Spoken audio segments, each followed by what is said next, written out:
Thank you for joining us today, and I'm going to hand over to Glenton just to do an introduction, but just before I do that, some housekeeping. As you know, you've been on loads of these. The Q&A folder is at the bottom of your screen. Please feel free to use that to put your questions in. I cannot field the chat and the Q&A, so feel free to use the chat to converse with each other, but please try and direct any questions that you've got in the Q&A. And we thank you for your patience. We have experienced previously over 700 questions in one of these webinars. So please don't shoot Allan the messenger. Please don't shoot me the messenger. Please don't shoot Glenton the messenger. We're just trying to get you some answers. Thank you, Glenton. Over to you. Thanks, Natalia. And again, as Natalia said, apologies for tardiness in the late start. But I think most of us that are working in the event sector know that at some stage something technically will go wrong. And for this instance, as I said, apologies. Our objective this morning is fairly simple. Most of us know Allan. Allan has provided his time on many occasions to have a conversation with us. We understand the frustrations. We feel that frustration. And in some instances, we've attempted to try and find those sort of answers. And with our sort of setting up of the webinar with Allan today, we've given him what Natalia's put together, about 85 common questions across the board. We're not going to get through all of those questions. What we're hoping to do, and with Allan's indulgence, is try and walk through some of the problems that we have encountered. I've got 1 or 2 examples, Allan, that are fairly live, happened in the last few weeks and that. But I think to start off with, and particularly with the second window of the current assistance just opened, or have opened in the last couple of hours as such. The frustration at the moment is I'm in an appeals process. I get asked for documentation. I then provide documentation, but there's a delay on me getting an answer. So maybe as a starting point, and it's a double-loaded sort of question to start off with in terms of the update that we want. Where are we with sector appeals? And bearing in mind that I know that there's quite a lot of people on the call that are probably not sure where their sector appeal is, and they're not sure whether or not they're going to get a positive or negative answer out of that. And then coupled to that, which is the second part of the loaded question, is we probably going to hear you say, call the call center. Call center is not equipped with dealing with some of the examples that I'm going to use after the introduction. So I'm really trying to make the session this morning as a workable one, so that people feel that there's a bit of a light at the end of the tunnel.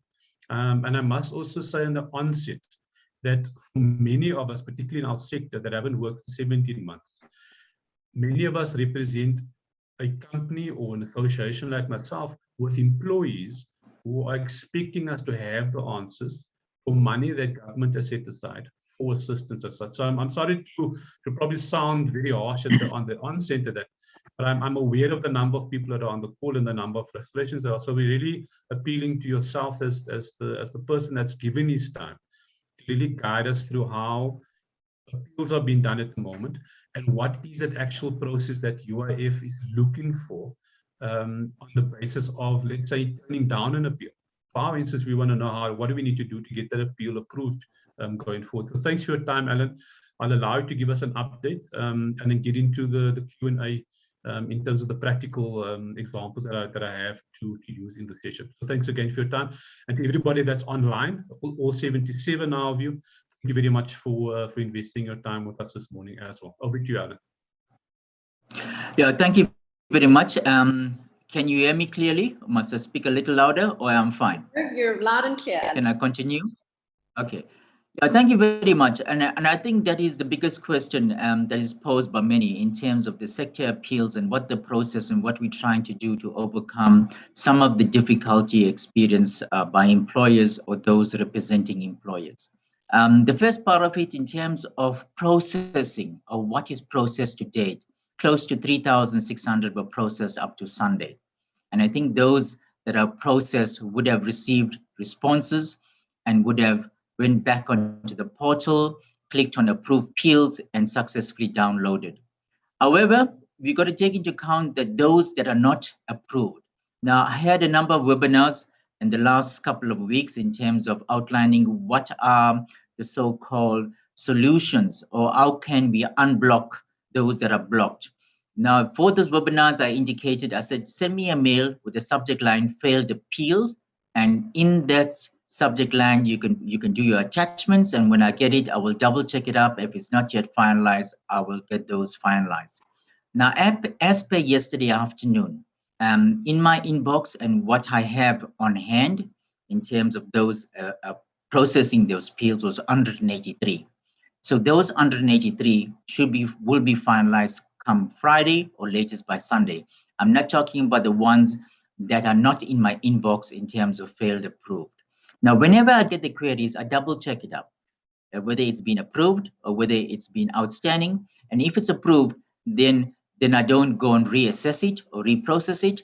And if it's not processed or approved, then I approve or reassess it or reprocess it and send it through. So yes, whatever I have in terms of the 183, and that will definitely be processed come Sunday. And I think one lot will go to ICT to download into the system, and those clients will be notified by Friday. However, if clients are still experiencing the issues through the call center process, then they can just send me a mail once again with the subject line failed approved. Then it's easier to trace or to sort or to sift via that subject line, and all those that have the subject line failed appeals process, then I can redistribute and ensure those things are done. However, the second part of it, there are technical issues with the call center. And I think those of us that I tried to use the call center in the last 24, 48 hours will notice that the lines are down. However, that problem is being rectified between us and Telkom, and hopefully in the next 24 to 48 hours that will be sorted out. Now, the main reason why we went through the call center is the call center has the capacity, the capability, the potential in terms of accepting those calls, accepting those appeals, logging it, having a case number, and for tracking purposes, then we can track it. Now, in the beginning of the TERS process, we had the process of email systems where you're sending your inquiries, you're sending whatever process you have to do, for example, disputes, and then it never gets sorted out because those mailboxes are flooded. By using the call center process, it's some comfort to us that we can track it and try to unblock those that are blocked. However, some of the issues that I experience in terms of dealing with personally, that clients indicate attachments are there, but there's no attachments. So there could be something being done in that angle in terms of successfully downloading your documentation through the link given. Two, in terms of the reference numbers are incorrect. Some clients still are using the U number instead of the UIF numbers. And also in terms of the documentation. Now, in terms of the documentation, you got to motivate or prove that your sector falls into the category. Now, that is a process to overcome the more serious issue. The most serious issue is in terms of the zip codes. Now, if you look at the zip codes, is that we use the zip codes that would be easier for clients to apply via the online portal and for us to have some kind of control. Because end of the day, if you're looking at iteration period 7, 8, 9, 10, you're looking at only those sectors that had further restriction placed to them from around about the period that I mentioned, 16 October going to 25 July, were allowed to apply. So we couldn't allow for any seepages that you could have companies that do not fall under those sectors slipping through our system and being assessed and approved. Because you got to take into account that one of the AG's recommendation is for us to have strong controls to ensure that we're paying to the right individual or the right employer at the end of the day for the right amount. Now, the reasons why employers are having problems going through the normal process, you must take into account that thousands of employees were paid where the company's zip codes matches to the zip codes as was given in terms of the classification, and those zip codes were correct in South African Revenue Services. So yes, some of the issues were, one, there is no zip codes in South African Revenue Services. They gave us a blank response. Two, the zip codes that were indicated doesn't correspond, for example, in terms of restaurants. Now, I can give you the codes or the codes that correspond to restaurants. And then from there, you see why your zip code doesn't correspond to maybe food services in line with restaurants, and why you are tagged in South African Revenue Services in a different code that affects manufacturing or reflects something else that doesn't reflect, for example, a restaurant. Now, in terms of that process, we did not allow employers to go and change it in SAAS. Because if we allow employers to go and change it in SAAS, then you have employers that do not fall under the sectors that are governed or indicated in the direction and going to make changes just for the reason of getting into TERS. You got to understand that position from a position point of view. When we started TERS, many employers were not registered or many employees were not declared. And because of TERS, they went and declared the employees, and because of TERS, they registered the business. However, when we did the post-audit process, we found some of the employees that were declared by the so-called employers did not work for that establishment. Yes, you got to understand the angle that we got to have the necessary controls. However, the process should be in line with the controls. But the key situation is that what I'm trying to say is, why wasn't the codes, the SIP codes, corresponding to what we want to do, that is in line in terms of those sectors, and those sectors did not correspond what we receive from South African Revenue Services.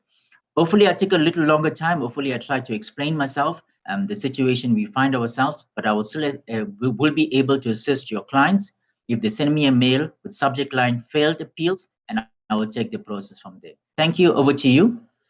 So maybe in sort of ending with your last part, on the compliance side, compliance is specifically what are you looking for? So if I've applied, and there are many of us that have applied when we had the first and second windows towards the end of last year or part of last year, and then in addition to that is when the SIC codes were changed, a lot of the sector appeals then obviously boiled over, and many a company can't apply now for the 2 windows that are currently in play because they're in the sector appeal process. Are you then saying that they need to then just email you with the heading that you've provided, and that sector appeal can be then looked at from yourself and the team? And then on the second again, I'm probably have a lot of loaded questions for you this morning, is can you have, or can we, with yourself and maybe Natalia and the rest of the team that's been working behind the scenes with you, is could we work with you with a list of compliance documents that UIF is looking for? Because the first example that I want to utilize is somebody is in a sector appeal, they loaded up their documentation. The documentation wasn't captured or taken by the system. Just received in the last 24 hours, they received the note that says your sector appeal has failed, but they've got the documentation, but the system didn't take the documentation. So what I'm asking as the third part of the question is, if my sector appeal has failed, can I appeal that process? Because I've got proof of the documentation that's required, which goes to the middle part of the question is, from a compliance side, what documents do we need to provide you that are standard that you're looking for us to get an appeal process approved or a sector appeal process approved, and then obviously the rest of the system then works from there. And I must sort of say up front that I'll probably give you 3 or 4 areas within a sort of loaded question for the conversation. So over to you. Absolutely, it's not an issue. As I said, I made myself available to answer as much questions as possible. So at the end of the day, those that are listening in will have a better understanding, and hopefully with a better understanding, then we can unblock all those payments that are not processed as yet, that processed but cannot be processed due to errors, or in the case that you mentioned in terms of the sector appeals.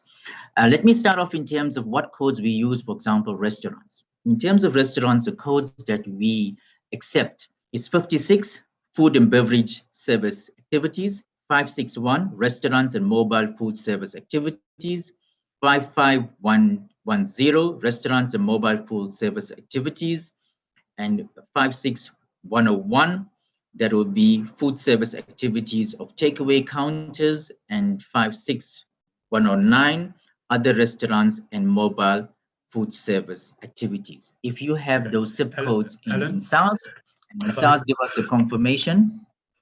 Yeah, just for our purposes, and a lot of people dialing into there from the events industry, as we had sort of indicated.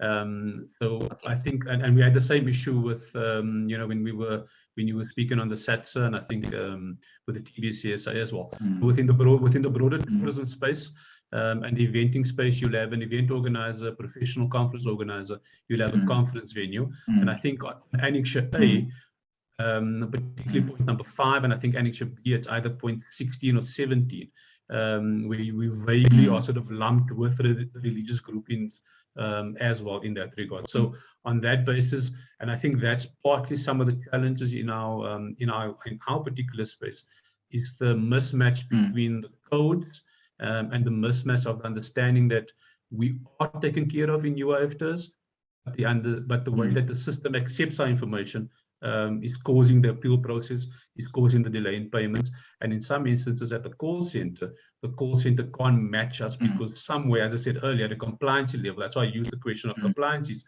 what do we need to give you to ensure that our members and the broad events industry is assisted? Sorry for butting in there, but I just want to provide that clarity.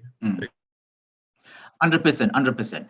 So if we take the events as an example, there's certain codes that come from SARS, and if the employers have those codes in SARS, then it wouldn't be a problem for us to accept it via the online portal. And I think many employers got through without the appeal process, and that we have to understand and that we have to accept. Now, if you, for some reason, your subcodes doesn't match the subcodes that identify or indicate an events, what do we need through an appeal process? Now, the first thing, there is a standard pro forma where you complete certain basic information, and on the pro forma, they indicate that submit supporting documentation. Now, the reason why we ask for the supporting documentation is to indicate or have comfort that that employer or that business establishment is performing activities that relates to an event. For example, you will have your company registration.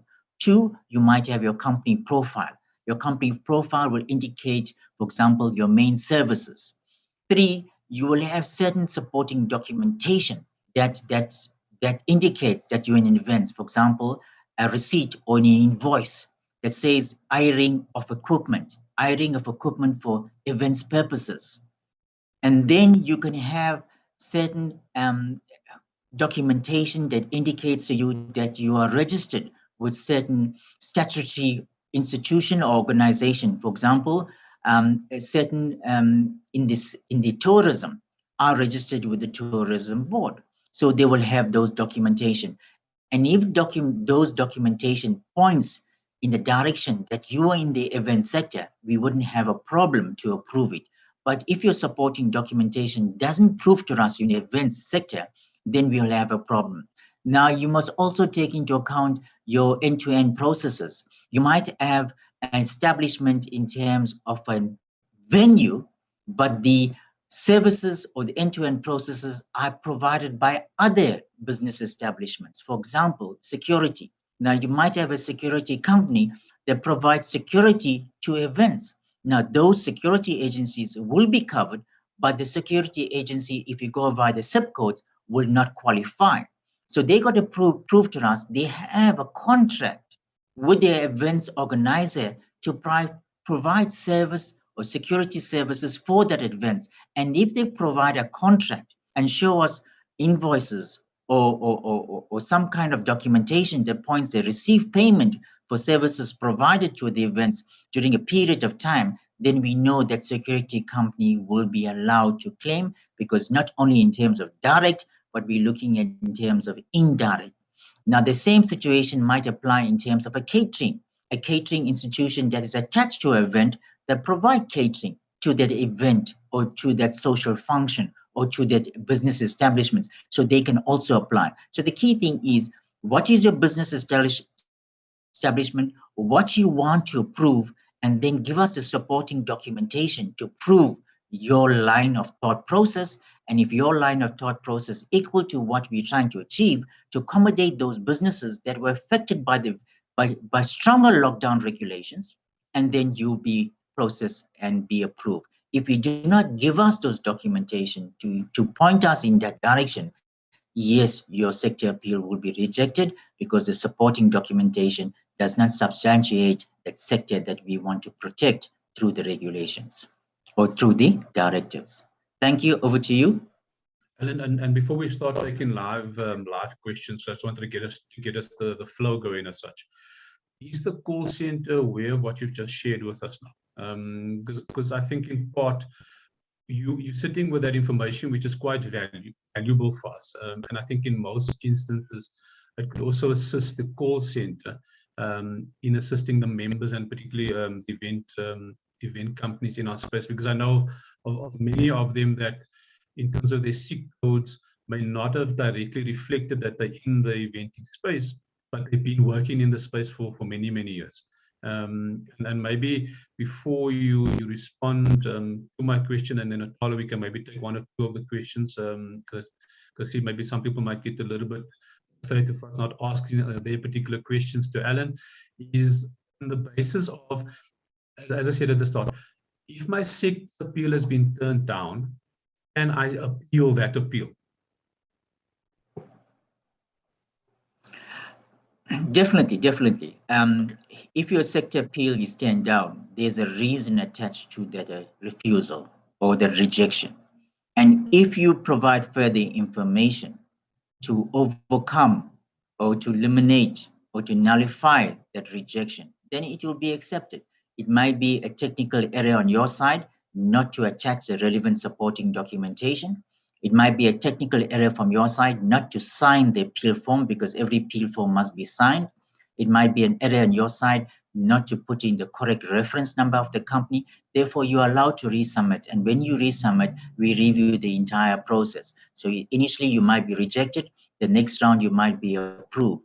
Long as at the end of the day, it is done for genuine reasons to correct an error and not to defeat the purposes. So why we have these controls is to pull out those that want to defeat the purpose rather than those who want to correct for genuine reasons to get TERS benefits because they are covered by the current directives.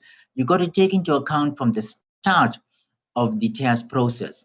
And the TERS is a TERS process that we took things on assumption, we took things for granted, and we accepted that every employer would do the right thing. And from our side, we will process and pay. But it proved to be incorrect. It proved to be incorrect in manners that where employees applied for people that were deceased.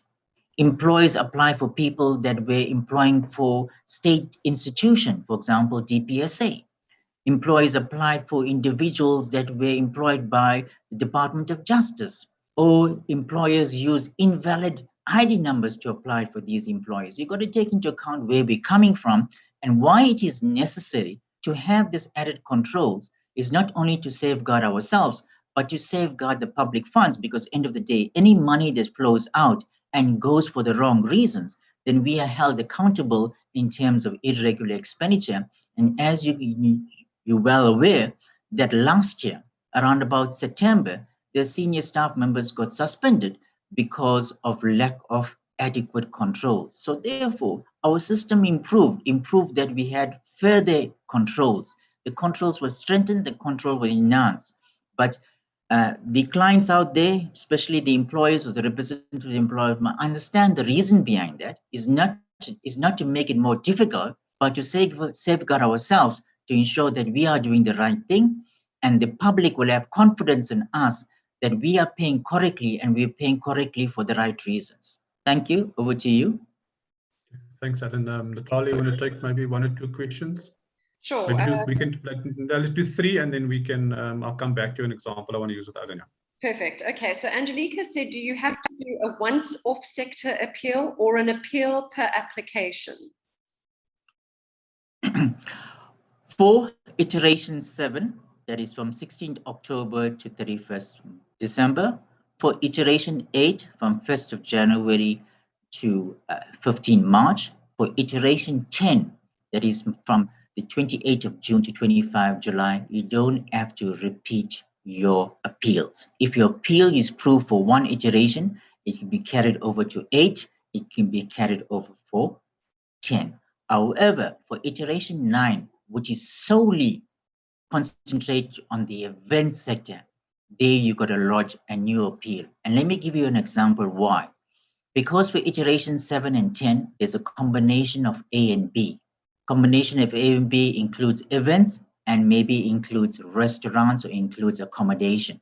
Now, if you take an hotel group like Sun International provides accommodation and they provides events because they also hold functions or The venues are used in terms of social functions, in terms of bookings. Now, when they made the initial appeal, they indicated to themselves, we qualify on both grounds, therefore my supporting documentation will only cover accommodation. Yes, they passed it, and it qualifies on both grounds, so they qualify for 7, for 8, and for 10. But for 9, it's not accommodation, it's events. So therefore they have to lodge a new appeal to indicate to us they not only fall under accommodation, but they fall under events, because the supporting documentation at that time was more purely on accommodation. Therefore, for iteration 9, which is only for the events, that is from the 16th of March to 27th of June, you got to lodge a fresh appeal. But for 7, 8, and 10, no. One appeal can cover the 3 iteration periods. Thank you. Over to you. Okay, so on the a little bit of feedback. So Anya has said, our appeal has no status, approved or failed.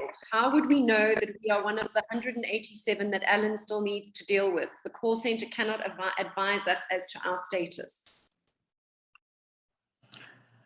Yes. The one thing is that I can check, and checking means time, in terms of sifting through the 187 or 183 that I mentioned. The second one, which is the easier option, and as I indicated, by Sunday, these 183 that I have, including any new ones might come through, should be finalized by Sunday, right? Then the employers can check by Tuesday or Wednesday the latest, because you've got to allow 2 days in terms of the ICT process, in terms of accepting those that are approved and downloaded into the system. Then I'll say, if you have no response latest by next week, Tuesday or Wednesday morning, then your sector appeal wasn't part of the lot that I have with me. Then you can send it to me, and then by the following Sunday, hopefully those things are finalized. Now, in terms of number-wise that we have is 183, which is very simple to get through. And therefore, I'm saying by Friday come Sunday, those things will be finalized. The problem is whether your one is part of the lot I have in terms of your question. So therefore, I'm following approach in terms of, yes, let's give it a week. If nothing shows by a week, then send me your mail. And then by the following Sunday, that should be finalized. And hopefully, payments will be done in September for your cases. Now, in terms of processing, yes, we're processing every day, but I will take that as a dedicated questions and give you a response on the processing. Over to you, Natalie. You mentioned in previous webinars that the department was going to supply a schedule of processing dates or days. We haven't seen that. Has that been issued? And if so, where? Yes, in terms of my responsibility, yes, I did a schedule. I gave it over to ICT. Maybe from the communication side, it didn't go out. So in terms of the schedule that I can explain, you must take into account now there's 11 iterations. I think in those that went into the online portal this morning would have seen that we opened for the sector base from 16 March, 27 June, and we also open for the non-sector base. And the non-sector base relates to your age group, relates to your comorbidities, and relates to your isolation quarantine cases. Now, we have 11 iterations in total, and each iteration have 5 runs. 5 runs that covers payment to employer, payment to employee, the bargaining council payment, and you're looking at foreign nationals, and you're looking at manual bank verification. So with each month or each iteration, there is five separate sheets that we're going to run. And you only have 24 hours in a day, and the system can only run one segment at a time. So therefore, in terms of repeating it, it might be a problem. So what we try to do in terms of looking at the week, Monday, Tuesday, Wednesday, we give it for the old iterations. All iterations is from 27 March to 15th October. And thereafter, Thursday, Friday, Saturday, we look at the new iterations that are taking place, including iteration 10, which is the last of the ones that we received application. Hopefully, going forward, we will receive application for iteration 9, which we will cover next week. So yes, in terms of iteration 10, that were recently launched or went into production and application received, we did 2 payments. Now, the first payment we did last week, payment to employees, and I will try to cover that. And then this morning I signed a large number with payment to employers, which should be in the bank accounts come Thursday, latest Friday. Now, the problem with payment to employees, initially we processed a large number, but after it went through the bank verification process, a large number were also rejected. And the reason for that is twofold. One, from the employer side, they repeated banking details. That means either it's the employer banking details that were repeated for the employees, or it could be employees' banking details that were repeated and repeated on a large number of employees. The bank verification process verifies individual bank accounts against individuals, right? Now, you got to take into account that we use the OMFS database in terms of your ID, in terms of your surname, and in terms of your first names. If your ID, your surname, and your first name do not match to the bank account, or the bank account do not match to your personal details, it's a pure rejection. That is one of the controls that we strengthen going forward in terms of the bank verification process. Prior to that, in the earlier months, in March, in May, in June, we went with bank validation. It's just checking if the banking details were correct. Now it's bank verification. It's your personal details against account. So, for example, if in Home Affairs you have your married name, and in your bank account you have your maiden name, it's going to fail, because we're going to use your married name from Home Affairs against your ID, against your banking details, and the bank verification process will fail because these details don't match. So you got to take into account that yes, there are reasons why payments are not going through. So the key thing you got to look in terms of what are the reasons, what are the errors, and what are the solution to the errors, and what I must do as an employer, as a representative of an employer, to correct those things. So end of the day, I'm coming back to the key point. At the end of the day, the onus on us to prove to any external body, be it internal audit, be it AG, be it the law enforcement unit, we paid correctly to the right individual, be it the employee or be it the employer. So we got to put into control. So some of the errors, I'm not saying every error lies with us. I'm saying some of it lies with the employer. If you go back to the earlier of the lockdown periods when we started it, most of the employees were not declared on a UI system. Why? Because employers took it for granted. If they're paying the contribution to SARS, that means declarations as well. SARS is responsible for contributions, but not for declarations. So therefore, there's a dual process. You declare and you pay a contribution to SARS. And many employers wasn't unaware about it. And it's basic knowledge in terms of the law. Many employers use U numbers to make an application. They thought anything start with U is a UIF reference number, but SARS as a U number in terms of their filing system, and we have the UIF number in terms of our filing system.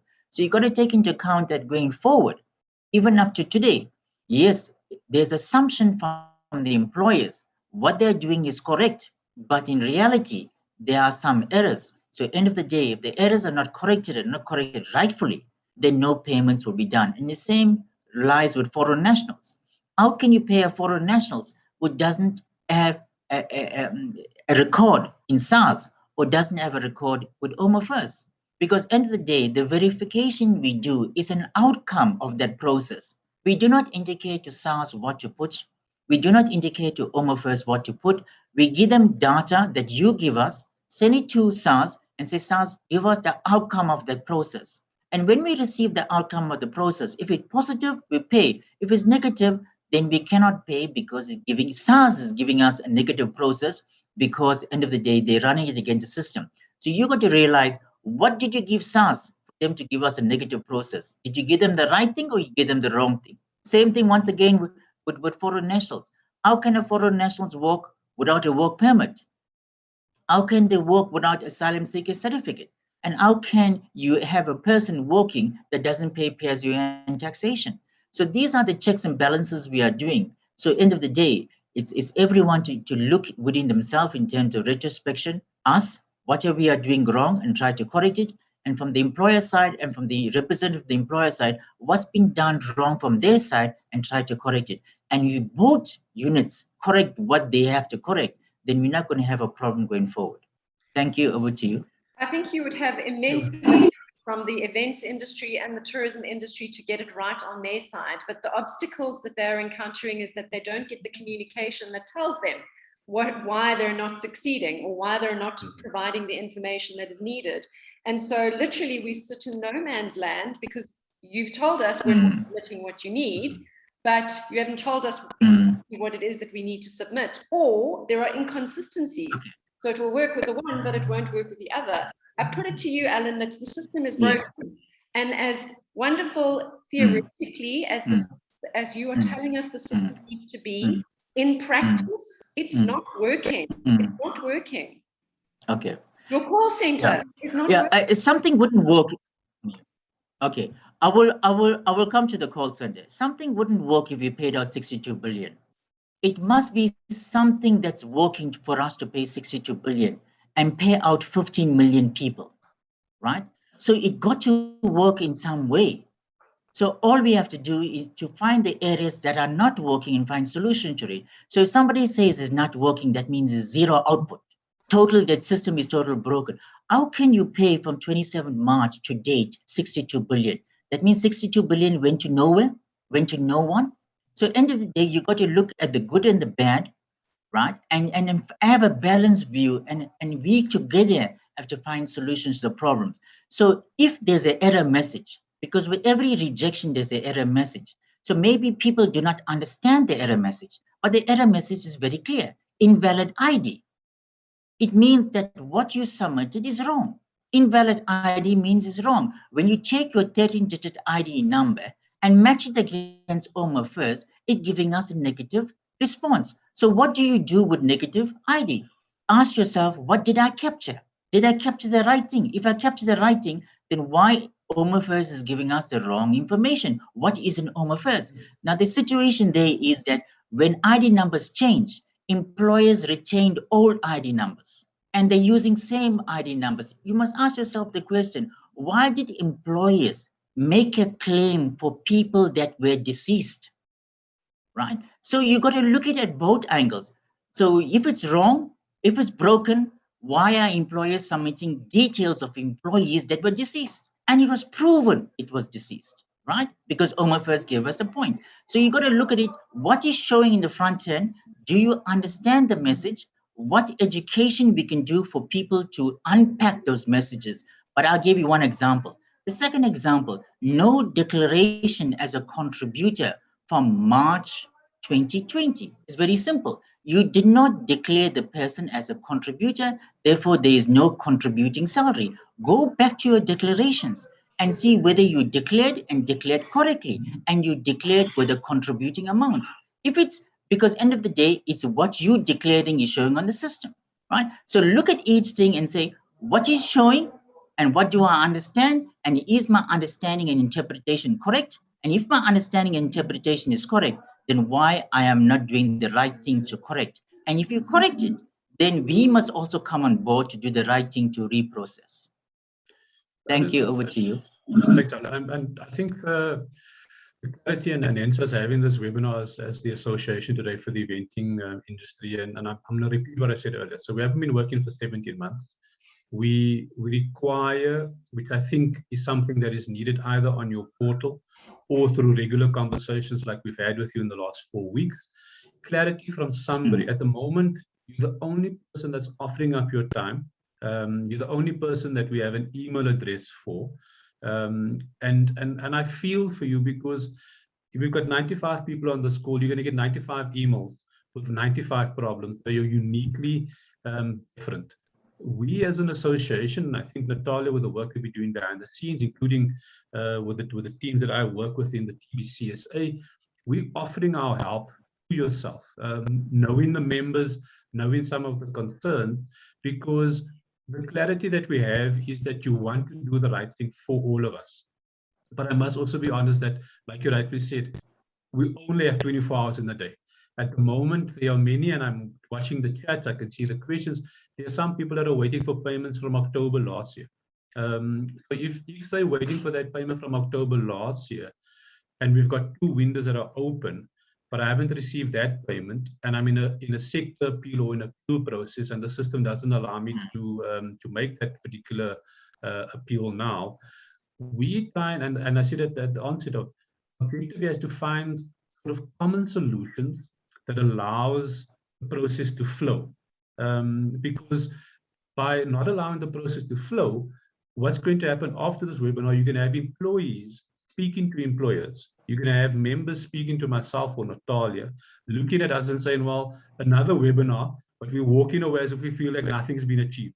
Or we've heard this before, or I've emailed Allan, and Allan's the only person that's offered up his email address, but he hasn't responded to me. So we're all here wanting to help each other and finding that best way forward. So as we did before the webinar, we've seen I think it's almost 85 questions now that are common across the board. If you allow us the time or maybe access to your team to have those answers so that people know exactly what they need to do. And like you elegantly put now, some of the errors are errors that can actually be fixed. An ID number that's incorrect can be changed. How do we do that? What is the form that is required?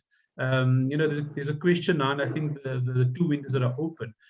SARS is going to, UIF is going to be paying the employees, not the employers. Has that been communicated? Is it going to be an issue that the banking details are incorrect? What I need to do, can and does the system allow me to do that? And importantly, does this, again, unfortunately, we have to go back to the call center because they're the only one. Does the call center know how to help me? Because it's really a Q&A with clear information that says, for error A, this is what you need to do. For error B, this is what you need to do. And this is the amount of time that it takes. So I do believe, and this is something that I've been saying to a lot of people, this is not about access to the money. The money is there.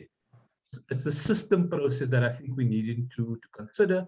And how do we help people with simple questions that they have for funding that at this juncture is the only funding that we have or can get from government.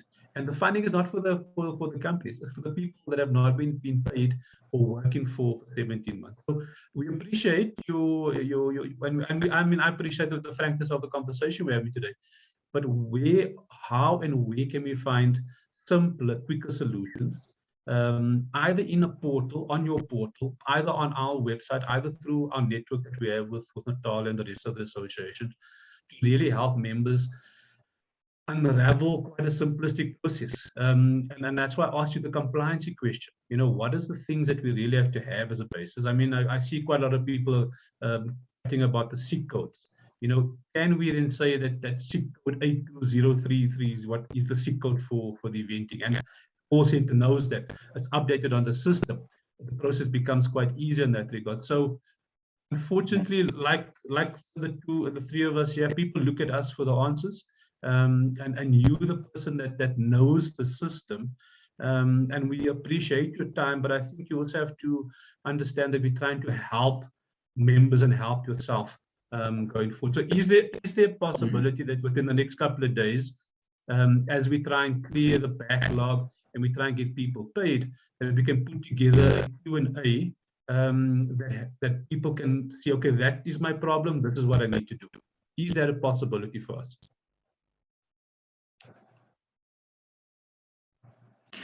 Absolutely. Let me explain thank you once again. And I said absolutely. You got to take into account that this is a collective effect. It's not only government that is leading the process. Now, if you look at the NEDLAC process, they're representative of business, representative of labor, community, and also government. So yes, there's various feedback that's coming out from the open market through those representatives that sits in NEDLAC. And they're also part of our various operations committees that gives us solutions, or we discuss solutions and find the right way in terms of unblocking that is not processed. Yes, those that we paid and the amount that we paid, that's good. But I think our focus is on those that are not paid and those that did not receive the money that we have available to pay it out. Now, in terms of the process, I think the key thing is one, is if something is lodged and if something is not paid, what is the error message and how we can resolve that in terms of the right information. Now, there's the three aspects to it, right? One is the call center. I will come to the call center. The second aspect is the direct communication that we do. We send out letters to every employer as per the address given to us in the online portal. And I think the last letter I sent out to employers explaining the Department of Health, the NIOH process in terms of how they can assist in terms of registering with the Department of Health, re-synchronizing our data, and when they apply for the comorbidities, age, and isolation quarantine, there wouldn't be any issues. That's first part, direct communication. The second part of it is the indirect communication that goes out via our communication in terms of the print, in terms of the social platforms, and also in terms of what you see on our website. Now, the frequently asked questions is there on the website, right? Maybe from outside, we have to see how we can update it with the recent information or current information. But if you go there, there is a frequently asked questions. There even was videos that were done in terms of guiding people, in terms of the visual directions, in terms of going to U-filing, doing declarations, and many other communication that's around that. So yes, those things are there. The other part of it is how to improve on it and how to strengthen it and how to make it user-friendly, because my language, in terms of what I write, and in terms of you reading my language, there might be misinterpretation. The third part of it is in terms of the face-to-face part of it, which is difficult, and that's where our problem came in, because a person couldn't walk into any site, sit in a waiting room, and get a direct contact with the individual to explain them every possible angle of that issue. So we went to the call center. Now, with the call center is that we did not go internally, we went externally. We had a number of private service providers in terms of call center. 3 months ago, there was a change, and now we have Ultram as a call center. Yes, they had to go a process of education, transferring of information to the call center agent so they can give the right information over to the person. So our call center is very, very new. So if you're saying our call center is not fully utilizing the full potential, I honestly agree with you, because we're in the process of training the call center agent to give the right information. Even currently, training is taking place in terms of education, in terms of information dissemination, and in terms of dealing with the client and giving the right response to the client. The fourth part of it with the call center, yes, there was technical issues, and I think currently we're having a technical issue in terms of our lines are down. So hopefully in the next 24 or 48 hours that is solved. So yes, our main focus is the call center agent, because the call center agent is the contact with the individual in terms of a verbal response, but depending in terms of taking the cases. So hopefully in the next couple of days, we will fully resolve the technical issue with the call center both on the line, but as I said, in terms of imparting knowledge is done. Now, from my side personally, yes, I always make myself available for any webinars, but the webinars are very generic in nature. It doesn't concentrate in terms of an individual problem. Now, with individual problems, normally with major establishment or businesses, I do have webinars, because you're looking at across the country in terms of establishments. Like, for example, last night I had a webinar or teams with Sun International, because their employees run into thousands, and then to find solutions in terms of solving it. So the best way we can go forward, I know it might be something that cannot be done. If we can have, for example, a private teams meeting, and we take 5 employers that are having the worst problems, and with the 5 employers that we can sit and do a demonstration in terms of what the system is showing, the errors on the system, how to correct it. And if we go through that with the 5 employers that are most difficult in terms of problems they're having, then those 5 employers can share the knowledge with another 5 and another 5 and another 5, and is multiply. So yes, in terms of information, we do not rely on ourselves in terms of direct communication, but employers communicating with employers is also assist us in terms of spreading the messages. For example, a few weeks ago, I had a webinar. There was about 600 in attendance, but the 600 were able to pass the message on to another 600 and another 600. So in that way, we can spread. As I said, my solution is that if you can get together 5 of your most problematic employers that are having blockage with the system, and we can have a private teams meeting with the 5 employers and looking at the cases from start to finish, what the system says, where the blockages, etc., and then maybe we can unsolve it going forward. Thank you. Over to you. Yeah, I probably want to sort of end before 12 o'clock now, because that particular takeaway will help And I probably won't do that. I know there's a lot of people that got questions that we'll get to, and I'll get Natalia to take another 3 questions. But I think immediately after this meeting, we definitely will take you up. I know already there's probably about 2 or 3 of them on this particular call that will volunteer their time to speak to you individually. And we would obviously just post an email address, my email address, and another email address where people can then get hold of ourselves, including Natalia, to then set up this particular individual call, because that will then, I think, alleviate some of the frustration and also maybe an improved understanding from both parties as to how do we deal with these issues.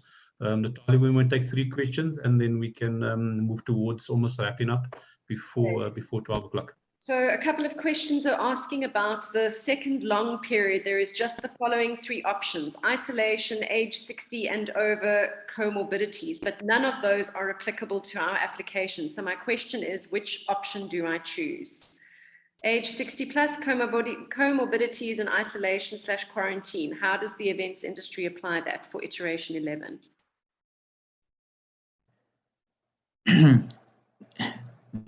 For events is iteration 9, not 11, right? So you look for those that has a period of 16 March to 27 June. So look for that period, that iteration period, and that will correspond to iteration 9, and that covers the sector base for events. Now, after 27 June, you go to period 28 June to 25 July. And 28 June to 25 July covers combination of events and other sectors that we call Annexure A and Annexure B. So iteration 11 is for those that is non-sector based, those that are 16 above, that are more prone to contracting the virus, those as comorbidities, and where the employer said it's safer for you to stay at home, and those that are positive in terms of the COVID-19 virus, and those that are isolating because they were exposed to someone or an individual who had COVID-19. So once again, for events, look at 16 March to 27 June as iteration 9, and iteration 10 covers both. So if you want payment for that period, then also lodge a claim for events under that period as well. Thank you. Over to you. Thanks, Allan. So we last had an income in March 2020. Obviously, there will be 0 contributions after end March 2020. So we're getting the SARS errors, but our industry didn't get any finance after March 2020. So how do we solve that? No, we're not using the current period to look at contributions for the reason that you indicated, because of no income, no returns, and people were earning lower salaries, etc., etc. So we're not looking at contributions from 1st of April. Yes, as a second process, we are looking for those that are started as a commencement date during the period. But in terms of contribution for the bulk of the employers, we're looking at March 2020 backwards, from March 2019 to March 2020, because that would deem to be a normal economic period, and then those employees were attached to the employees and paid contributions. And also you take into account that in SARS, in terms of the employee-centric process, is only twice a year. I think there's one in August and there's one in February, March, which are normally complete about 3 or 4 months later in terms of their processes. So we are looking at March 2020 backwards. But the key thing is we record according to your UIF reference number. SARS record according to the pay-as-you-earn number. So the pay-as-you-earn number that you give us in your task portal must equal to the pay-as-you-earn number within the CIR database. And the same numbers must equal to what you're given to SARS. So once again, I'm saying that if we say SARS, this is the pay-as-you-earn number, tell us whether those employees were attached to those employer by the pay-as-you-earn number and whether the contribution was paid. We're getting an outcome. We're not going looking for the information. We're not analyzing, we're getting an outcome. So you must make sure that your number on the task portal equal to the same number on the CIR database that you gave or did not give, and that those two numbers, which should be identical, equals to the number in SARS. And if it's that match, then no way it can be wrong, because end of the day, we did pay out people that using the same principle, and they were paid. So the question is why these people are not paid using the same principle. So it could be that there's a mismatch somewhere along the line that needs to be corrected. Either SARS got the wrong number, or we are giving them the wrong number, and you gave us the wrong number. So we must find that match. And once we find the match, then it's easy process, because it's same as your ID number. If you give us an ID number, we taking that and matching against Home Affairs, and Home Affairs says yes, the number is valid, or no, the number is invalid. If it's invalid, we're not paying, and therefore you see the message invalid ID. Now you cannot remove it, you cannot delete that number, so you go and recapture the correct number if you made an error. Thank you. Over to you. What about new employees that started during the last 3 months before lockdown? If they started 3 months before the lockdown, you will have yeses for 3 months, right? And if you started during the lockdown, therefore we get another set and we look at the commencement date versus the employer's part of it. So end of the day, as I said, that is only for iteration 7, 8, 9, 10, and 11. Prior to that, we did not use the contribution checks. So yes, you got to analyze, you got to know where you fit in. And from our side, we got to do the right thing in terms of what is your unique situation or what your situation is. Maybe there's a standard business rule that doesn't apply to every employer.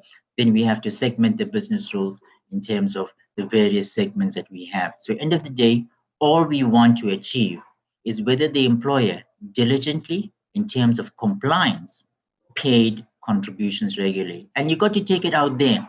Not every employer complied 100%. That's a fact.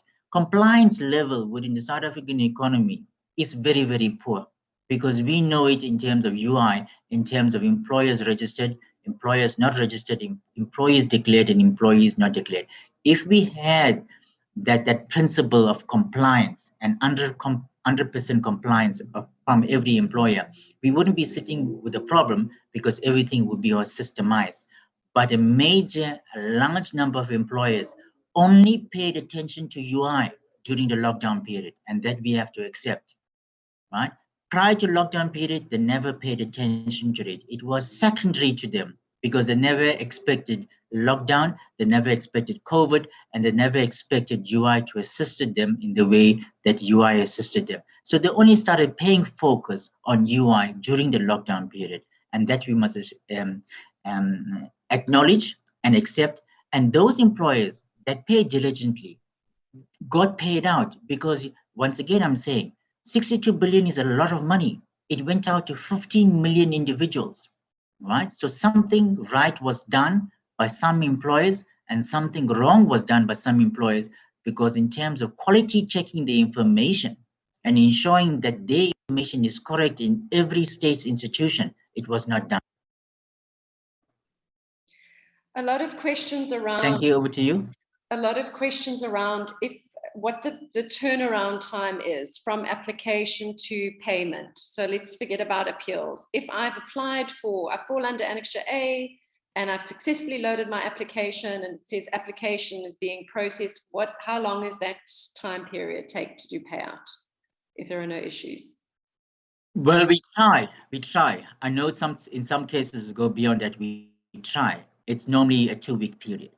In a 2-week period, we can run every iteration from 1 to 11. We can run it in a 2-week period. The only reason why you might not get paid is because of some issues in terms of errors, or you do not meet the qualifying factors. So if you make an application, we try to turn around within a 14-day period, including the 14 days include weekends as well. Okay, when are you going to correct the no contribution error? I still have 2 staff outstanding, contributions were paid. My staff started on the 1st of March 2020, their contributions were paid over. So the question is, when would you be correcting that no contributions error? Okay, I can't say we will correct it to an individual. All I can say is that we received a new data set from SARS. Right, and I think that data set from SARS will be run in the next couple of days. So hopefully by Monday, those that meet the requirements will be paid out. Therefore, I said, we do not indicate what to be done and what not to be done. We request a data set to match what we send and give us an outcome. And the outcome is computerized. And if the outcome is computerized, and if the outcome meets the business rules, then we pay. We do not look at individual employers. We do not look at individual employees. We run it in bulk. And when we run it in bulk, the business rules are embedded into the system. And if all the business rules are ticked, you will get an outcome of paid. If you get one cross, then it's rejected and rejected with an error. That's how the system works. So it's nothing an individual manipulate the system. If we get that outcome and the outcome equals to your favor, then it's well and good.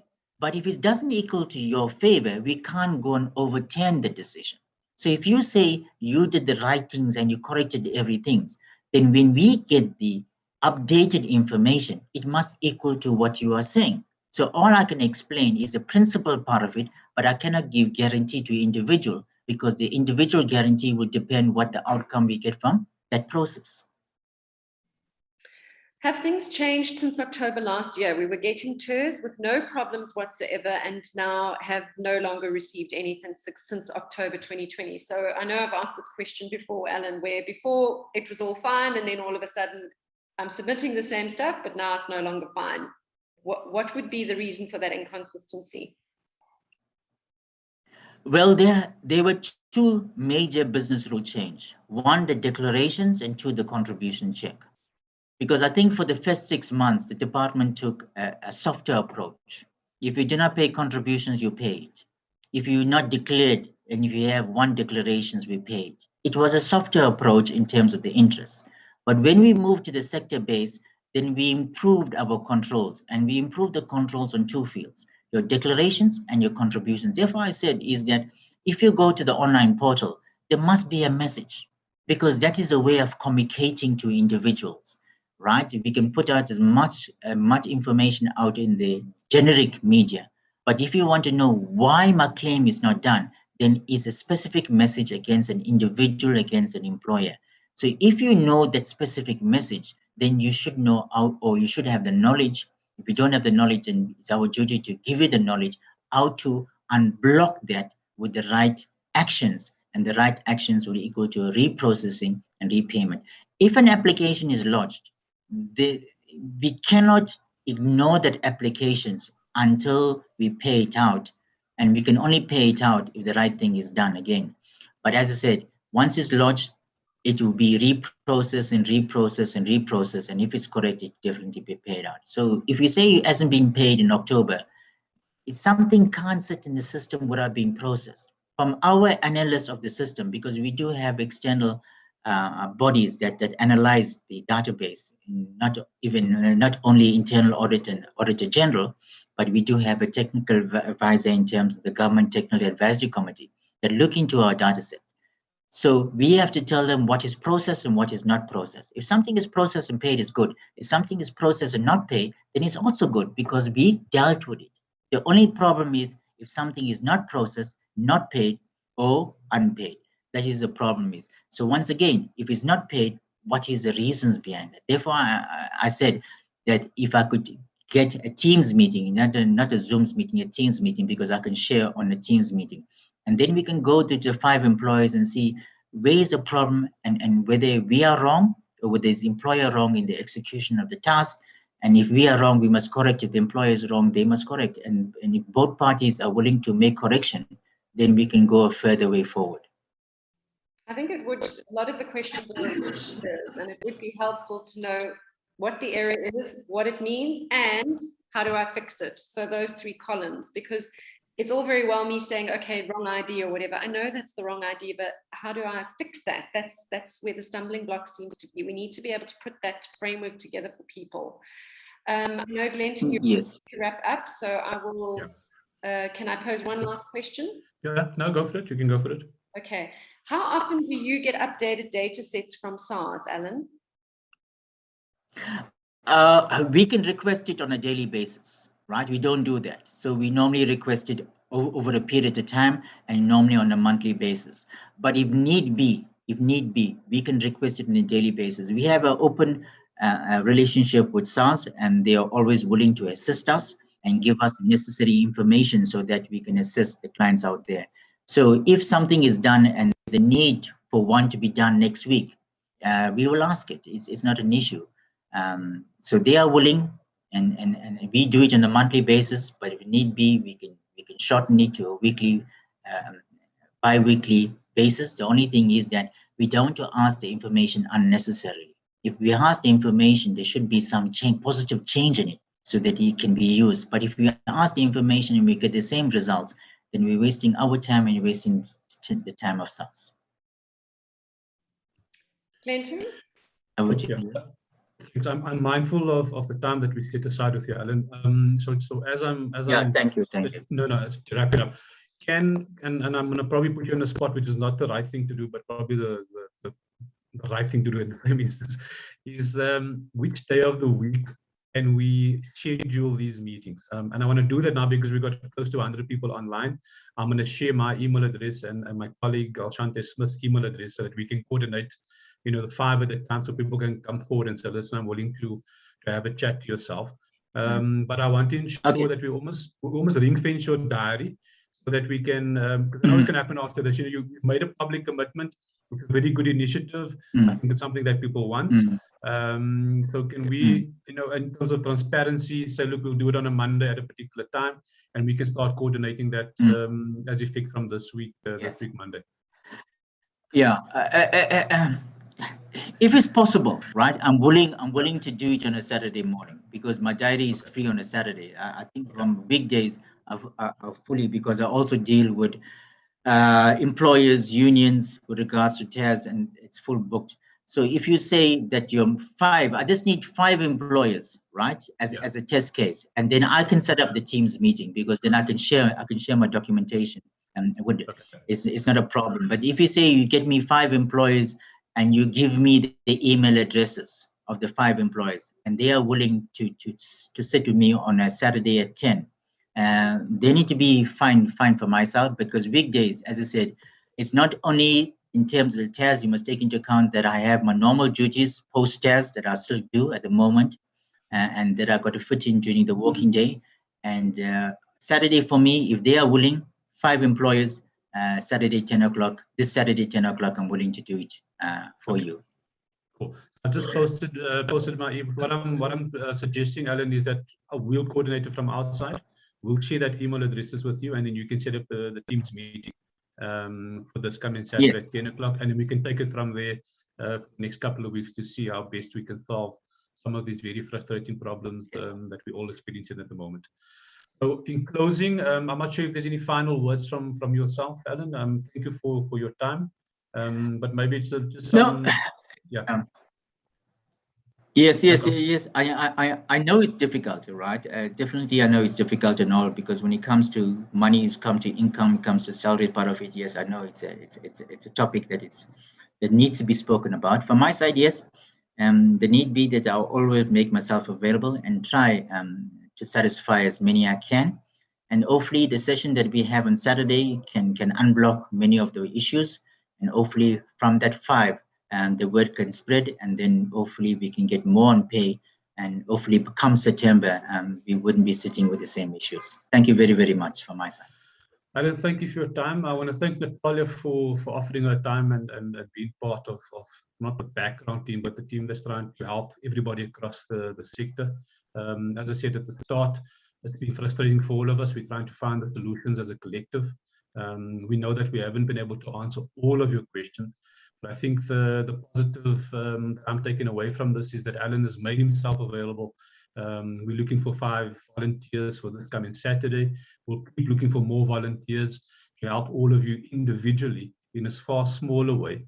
And while there's been a collective frustration from all of us, I think your time, Allan, is much appreciated, as I said on a number of occasions. And I do believe that we will find the solution by finding each other through consistent conversations as we go in. So thank you everybody for dialing in, all 96. I think we were close to 100 at one particular time. Thank you for investing your time. I know that we haven't helped as much as we can, but I think the positive is that we're going to continue the conversation in the coming days. And for everybody, just keep biting the bullet. It's been very tough, but let's help each other, hold each other's hands. And I think this collective conversation that we've had and continue to have, we can help employees and get the help that is needed sooner rather than later. So thank you, everybody. Please keep safe.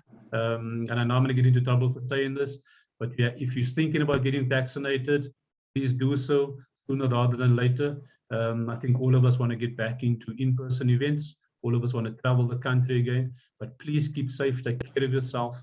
And thank you. Thank you for joining us this morning. And thank you once again, Allan, for your time, and to Natalia. Please keep safe. And for those of you that are keen, you've got my email address. We look forward to the conversation on Saturday morning with Allan. Thanks, everybody. Keep well. Bye-bye.